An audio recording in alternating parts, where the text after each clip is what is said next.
It's a Travel Tuesday, which means only one thing: we get to live vicariously through the adventurer herself. Josie Eveleigh is here.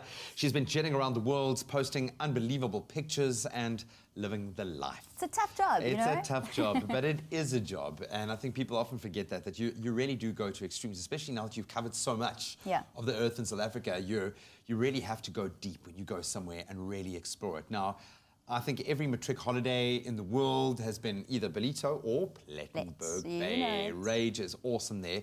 I didn't necessarily think of it at this time of the year.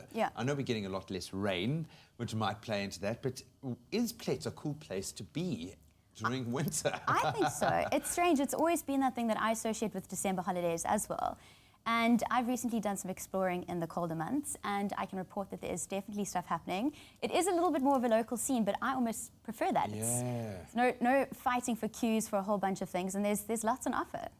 I've always gone to do adventurous things when I'm in Plet. It's where I've kiteboarded, it's where I've wakeboarded, it's where I've done some serious damage to my old frame, but it is so tourist friendly, and people forget that infrastructure stays there. What are some of the standout things for you from a Plet perspective? A big thing that I always do is that classic Rob Herg hike, and there's a little bit of exploring. There's a few caves that I found recently there as well, which is really cool.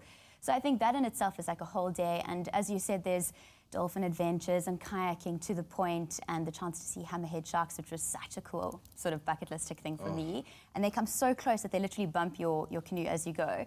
So that's a big thing, and I think it is very adventure friendly no matter what time of the year you go. You know, if you are into kiteboarding, then the winds are good.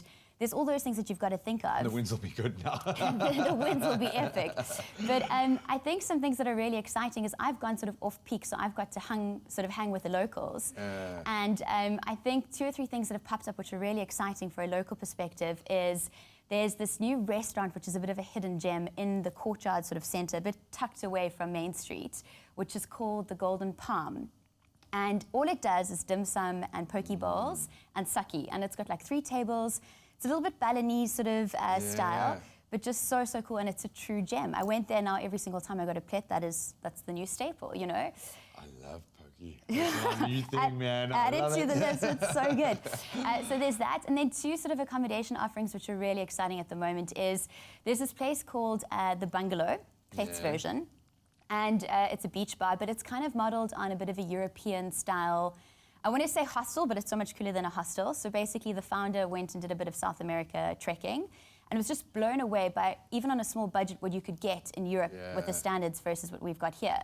So he's kind of created this Ibiza-style bit of a party place. So Friday, that is the place to be. Sky's been doing it for ages. Why aren't we doing it more?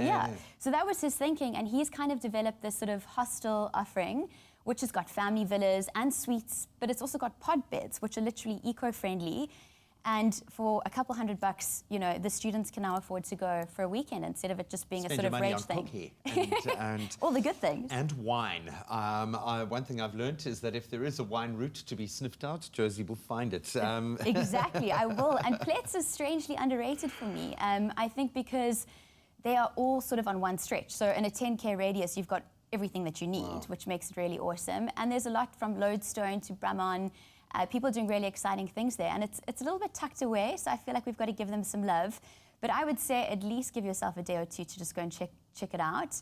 And they are very generous with the serving glasses there. It's not that Stellenbosch weenie teeny, but they're cottoned onto the students. They're not spoiled, no, not spoiled at all. And then the last thing as well is there is a new sort of villa offering called Sky Villa.